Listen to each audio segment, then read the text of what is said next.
Hi, in today's video, we are going to learn some of the very important facts about COPD. First of all, as shocking as it may sound, but many of the COPD cases, they remain undiagnosed.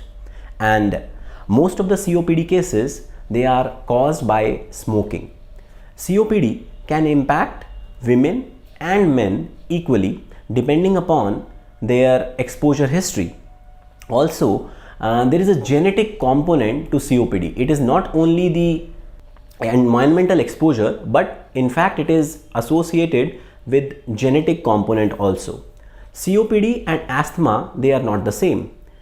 The symptoms might be slightly similar, but the COPD and asthma are different. Every case of COPD is different, and in fact the symptoms can also be variable. COPD in itself can lead to other health problems. Stay tuned for our next video in which we are going to burst some of the very important myths over COPD. Thank you so much.